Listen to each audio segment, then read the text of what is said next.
به نام خالق هستی، پدر پولدار، پدر بی پول. فصل 6، بخش 3.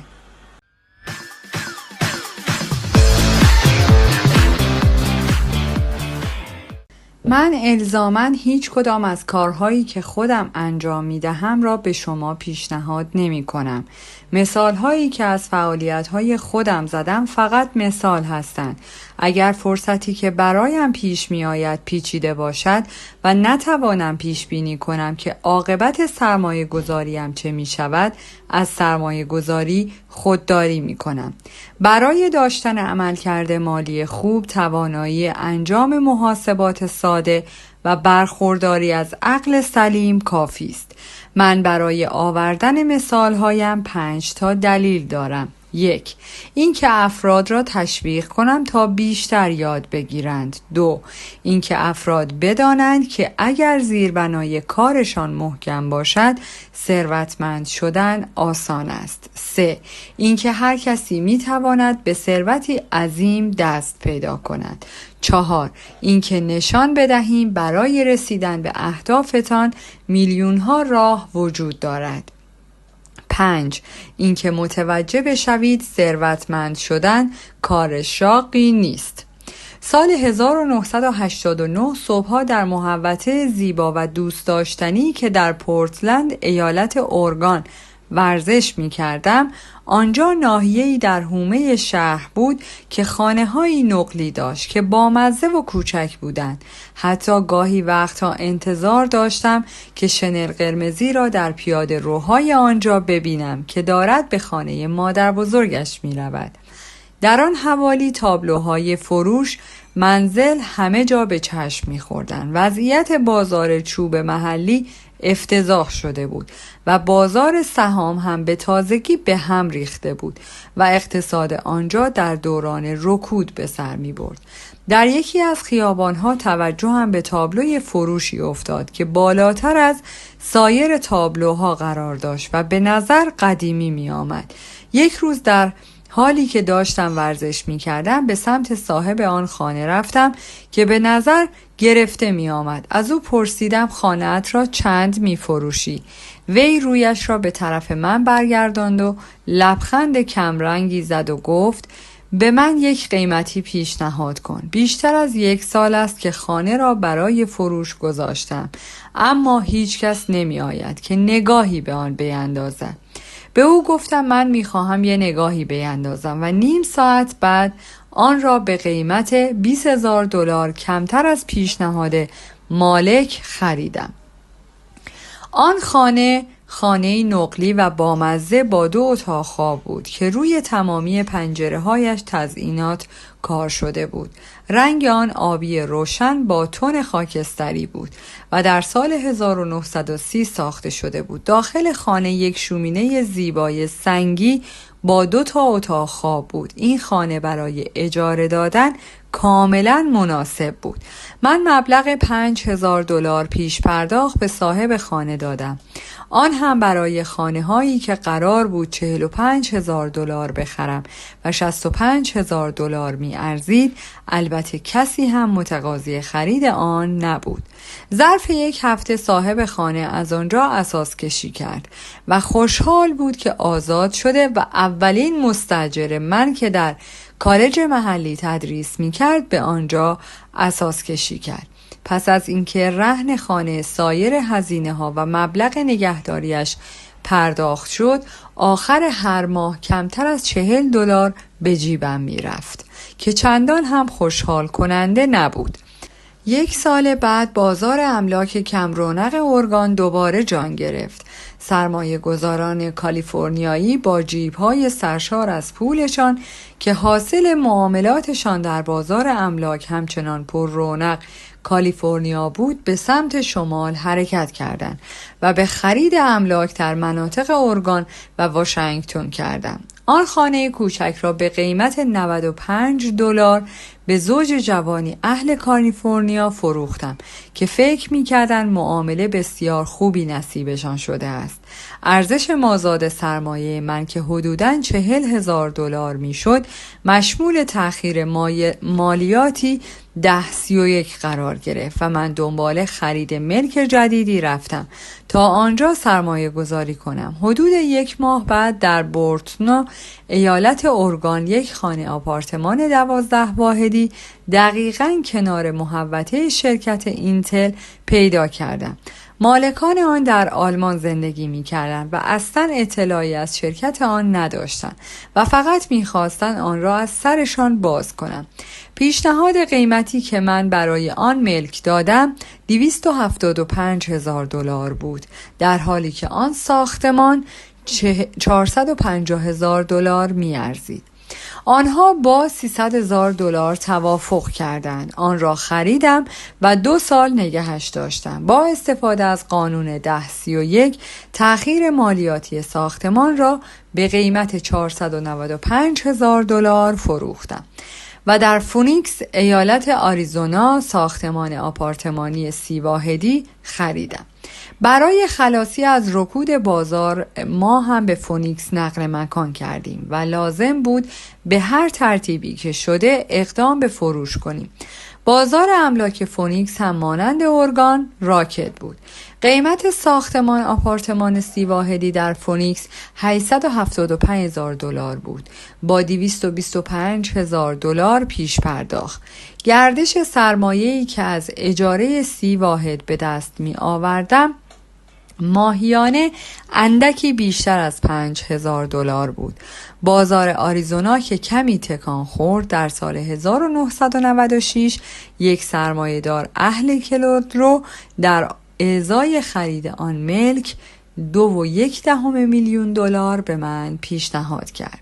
من و همسرم تصمیم به فروش داشتیم، اما منتظر ماندیم تا ببینیم تکلیف قانون ارزش افزوده سرمایه که دست کنگره بود چه می شود. اگر قانون عوض شود فکر می کنیم 15 تا 20% دیگر به ارزش ملک اضافه شود، به علاوه درآمد $5,000 در ماه گردش سرمایه خوبی برای ما داشت. نکته‌ای که در مثال حاضر وجود دارد این است که چطور مقدار کمی از سرمایه را می توان به مقداری بزرگ تبدیل کرد. باز هم انجام این کار بستگی به این دارد که فرد از صورت حساب مالی و استراتژی های سرمایه گذاری سر در بیاورد و کمی در مورد وضعیت بازار و قوانین معاملات بداند.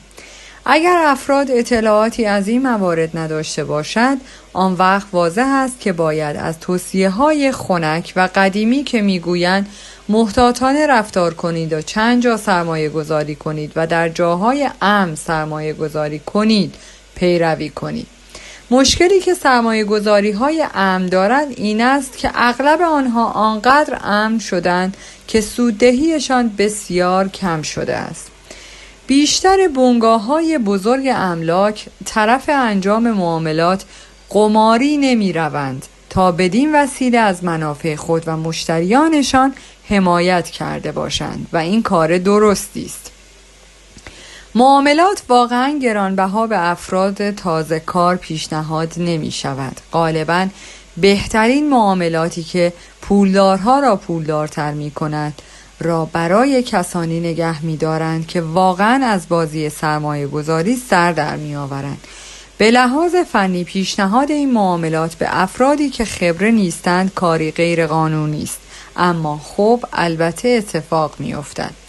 شما هرچه به اصطلاح بیشتر خبره بشوید فرصت‌های مناسب بیشتری سر راهتان می آید. از دیگر نشانه هایی که به دنبال بالا رفتن هوش مالیتان در زندگی بروز می کند پیشنهاد شدن فرصت‌های بیشتر به شماست و هرچه هوش مالی شما سرشارتر باشد تصمیم گیری برای شما آسانتر است که تصمیم بگیرد که معامله‌ای به نفعتان است یا نه.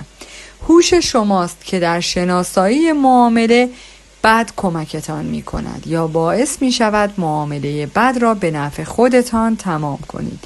من هرچه بیشتر یاد میگیرم هنوز خیلی چیزها برای یاد گرفتن هست. پول بیشتری هم به دست می آورم چون به تدریج تجربه و آگاهیم بیشتر می شود. من دوستانی دارم که محتاطند و بسیار زحمت می کشند و آگاهی مالی که نیاز به گذر زمان دارد تا کسب شود ندارند. من از این فلسفه کلی تبعیت می کنم که روی ستون دارایی هایم سرمایه گذاری کنم. بعضی وقتها جواب می گیرم، بعضی وقتها هم نه. ما در شرکت معاملات املاکمان چندین ملک، چندین میلیون دلاری داریم. اینها همان وثیقه هایی هستند که ما به اعتبار آنها در املاک سرمایه گذاری می کنیم. نکته‌ای که می خواهم به آن اشاره کنم این است که بیشتر این میلیون ها دلار سرمایه من از سرمایه گذاری های کوچک 5000 تا 10,000 دلاری شروع شده اند. تمامی آن پیش پرداخت ها به عنوان ابزاری استفاده شدند که بتوانیم به معاملات در بازارهای پر رونق بپردازیم و بدون پرداخت مالیات سرمایه خود را افزایش بدهیم و طی چند سال چندین بار در اینجا و آنجا دست به خرید و فروش بزنیم. به علاوه ما یک مجموعه سهامی داریم که آن را تحت پوشش شرکتی اداره می کنیم که من و همسرم آن را شرکت سرمایه گذاری شخصی من می دانیم. ما دوستانی داریم که مخصوصاً با سرمایه گذارانی مانند ما کار می کنند که هر ماه پولی اضافه برای سرمایه گذاری داریم. ما سهام شرکت های خصوصی را می خریم که وارد معاملات قماری می شوند و خطرپذیری بالایی دارند و در شرف ثبت شدن در بازارهای سهام ایالات متحده و کانادا هستند. یک نمونه از این قبیل معاملات که ببینید چقدر سریع می توان سود کرد به این صورت است: 100,000 قطعه سهام هر یک به مبلغ 25 سنت قبل از رسمی شدن شرکت فروشنده سهام در بورس انجام می دهیم. 6 ماه بعد که نام آن شرکت در ردیف شرکت‌های رسمی بازار بورس قرار می گیرد، 100,000 قطعه سهم هر یک ارزشی معادل $2 پیدا می کند. اگر مدیریت آن شرکت توانمند باشد، قیمت هر سهم همینطور بالا می رود و حتی ممکن است به $20 یا بیشتر هم برسد.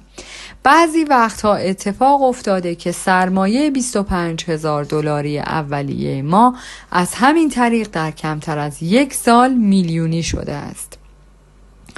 اگر بدانید که چه کاری انجام می دهید، انجام این قبیل کارها ریسک محسوب نمی شود.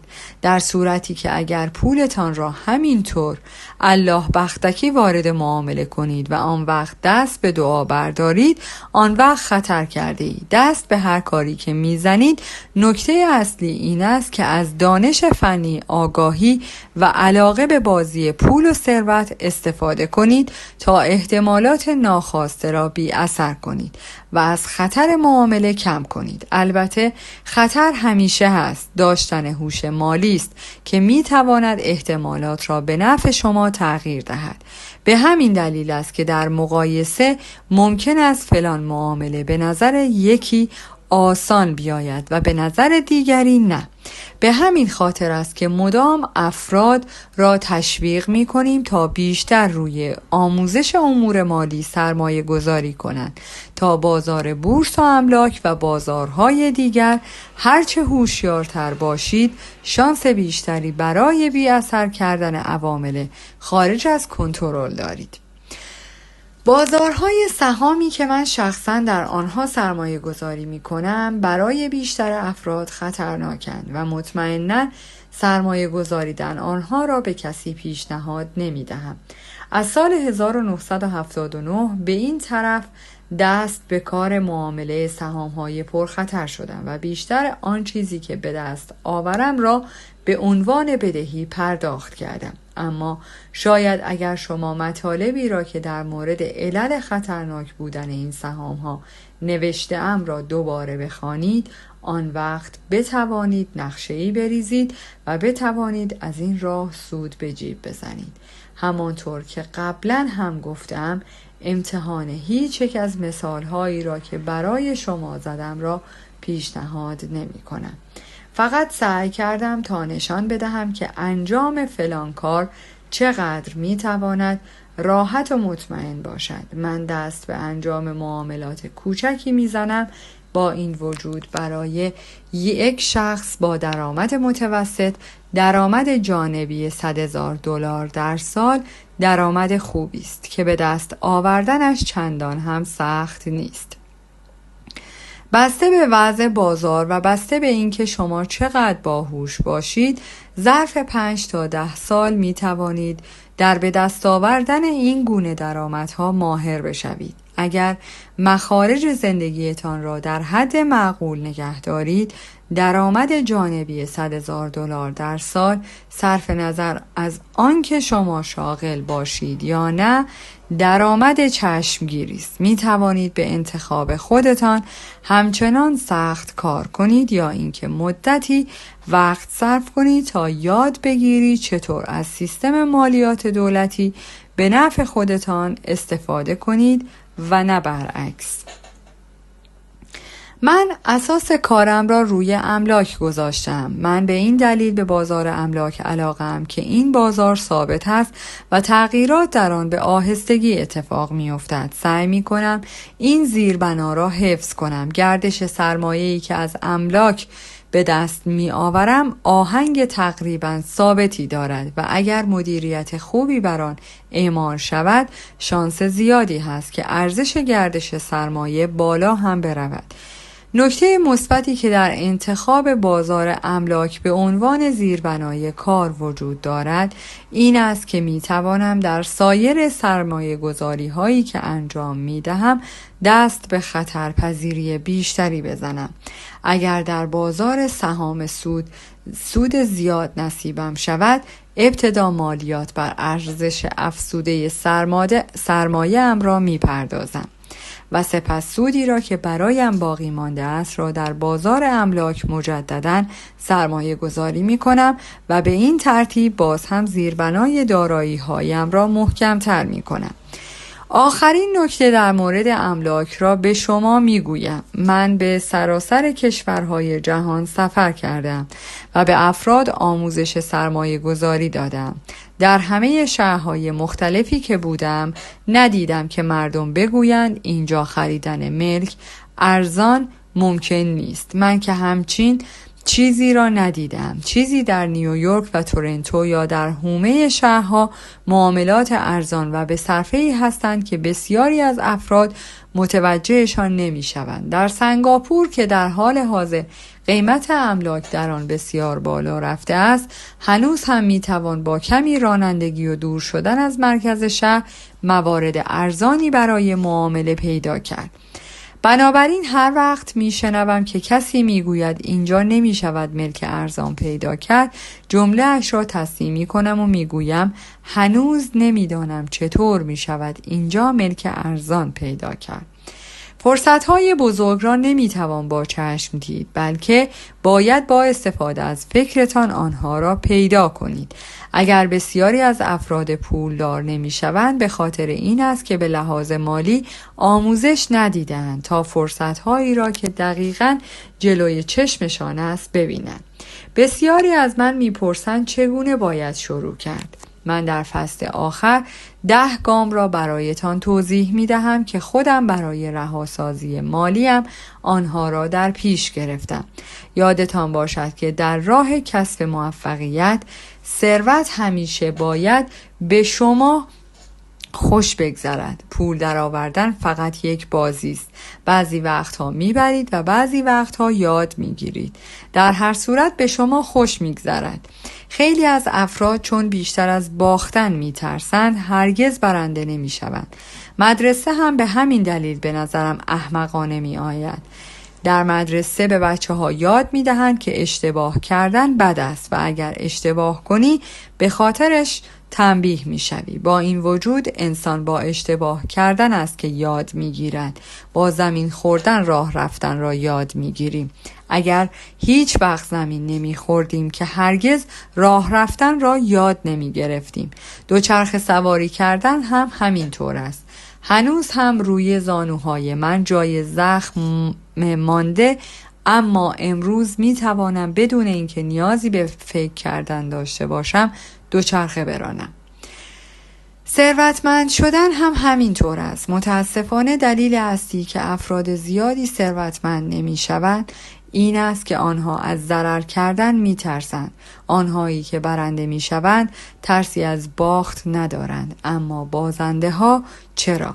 شکست بخشی از موفقیت است. آنهایی که از شکست خوردن امتناع می کنند از موفقیت هم امتناع می کنند. نگاه من به پول مثل بازی تنیس است. وقتی تنیس بازی می کنم با تمام قدرتم بازی می کنم. اشتباه می کنم و آنها را تصحیح می کنم. باز هم اشتباه می کنم و تصحیحشان می کنم و بازیم بهتر می شود. اگر بازی را ببازم و به طرف تور می روم و دست رقیبم را می فشارم، لبخندی می زنم و می گویم شنبه هفته بعد می بینمت. دو نوع سرمایه گذار وجود دارد. یک دسته اول که بیشتر افراد را هم شامل می شود. آنهایی هستند که طرف سرمایه گذاری های حاضر و آماده می روند. آنها افرادی هستند با خرده فروش هایی مانند بنگاه معاملات املاک یا دلال سهام یا برنامه ریزی مالی تماس می گیرند و آنها برایشان دست به خرید می زنند.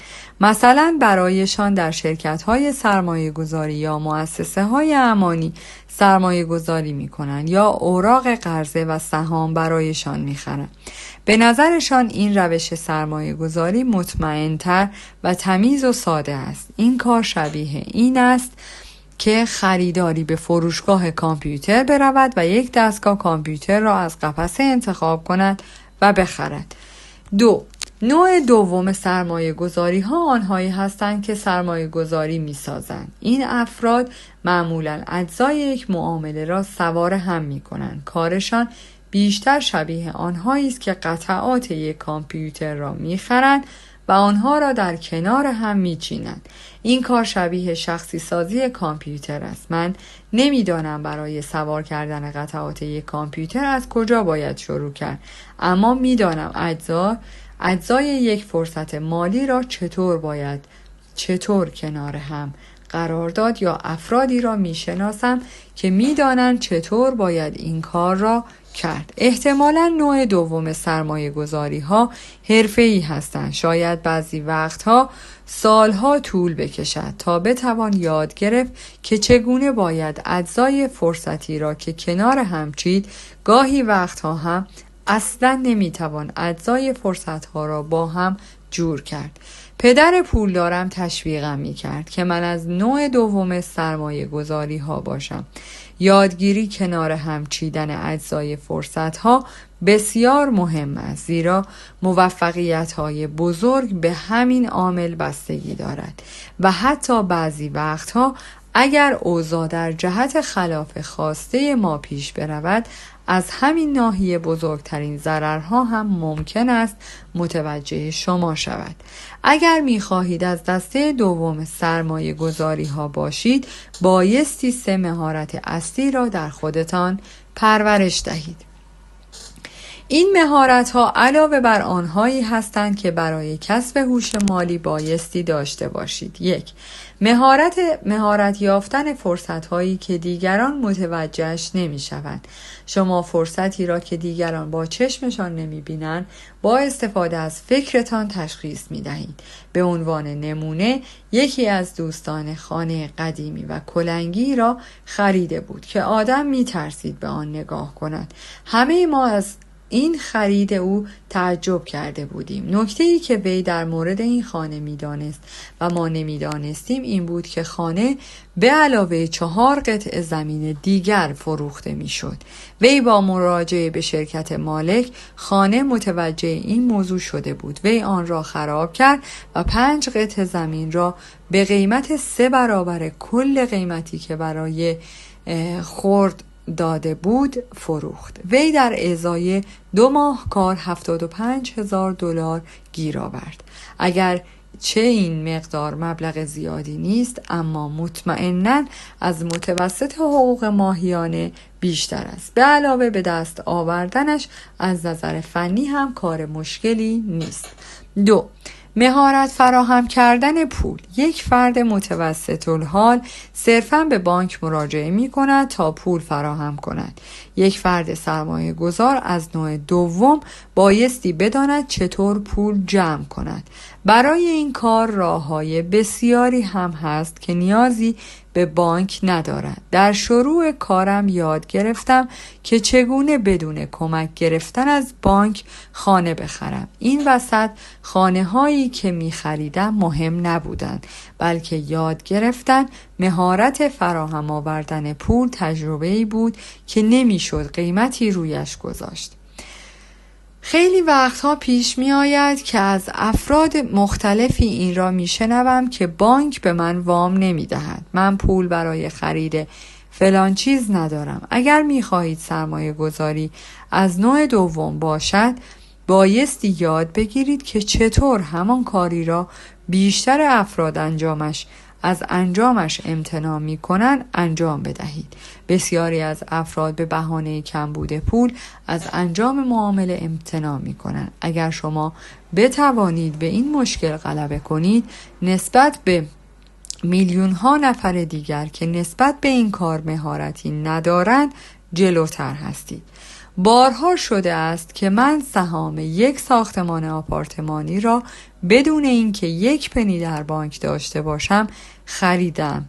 یک بار ساختمان آپارتمانی به قیمت 1.2 میلیون دلار خریدم. کاری که انجام دادم به آن قولنامه نویسی گفته می شود و در آن فقط یک قرارداد بین فروشنده و خریدار منعقد می شود. پس از نوشتن قرارداد 100,000 دلار پیش پرداخت اولیه را تهیه کردم و سپس 90 روز مهلت گرفتم تا باقی مبلغ خانه را بدهم. چرا این کار را کردم؟ خب چون می دانستم که آن ملک 2 میلیون دلار می ارزد. باقی پول را تهیه نکردم، بلکه آن شخصی که 100,000 دلار پیش پرداخت را به من قرض داد برای پیدا کردن این معامله به من 50,000 دلار دستمزد داد و جای من را گرفت و من هم به راه خودم رفتم. کل زمانی که صرف این معامله کردم 3 روز بود. باز هم تأکید می کنم دانسته هایتان بیشتر از چیزهایی که می خرید ارزشمند هستند. سرمایه گذاری به معنای خرید نیست، بلکه بیشتر به دانسته های فرد مربوط می شود. 3. مهارت سازماندهی افراد باهوش. آدم باهوش کسی است که یا با کسی که باهوشتر از خودش است کار می کند یا وی را استخدام می کند تا برایش کار کند. وقتی لازم باشد با کسی مشورت کنید، از طرف مشورتتان مطمئن شوید. چیزهایی که باید یاد بگیرید خیلی زیادن، اما پاداشی که در ازایشان میگیرید نجومی است. اگر نمیخواهید این مهارت‌ها را یاد بگیرید، آن وقت پیشنهاد میکنم از سرمایه گذاران نوع اول باشید. بزرگترین خطری که تهدیدتان میکند چیزهایی هست که نمیدانید. خطر همیشه هست. پس به جای اینکه از رویارویی با آن اجتناب کنید، مدیریتش کنید. در پایان از شما دوستان عزیزم میخواهم برای حمایت بیشتر ما کانال ما را به دوستان خود معرفی کنید. برای انرژی بیشتر ما رو لایک کنید و برای ادامه پرقدرت‌تر سابسکرایب.